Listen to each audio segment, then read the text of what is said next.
हा व्हायरस पुन्हा जगात धुमाकूळ घालायला तयार झालेला आहे. हा व्हायरस नवीन आहे का?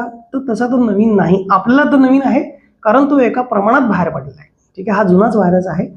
रेस्पायरेटरी सिन्सिटिव्ह व्हायरस RSV या ग्रुपचा, या फॅमिलीचा, ह्या कुटुंबाकडनं आलेला तो व्हायरस आहे. आणि हा मुख्यतः हा अप्पर रेस्पायरेटरी म्हणजे नाक, कान, घसा ह्यापर्यंत इन्फेक्शन देण्याचं काम करत असतो.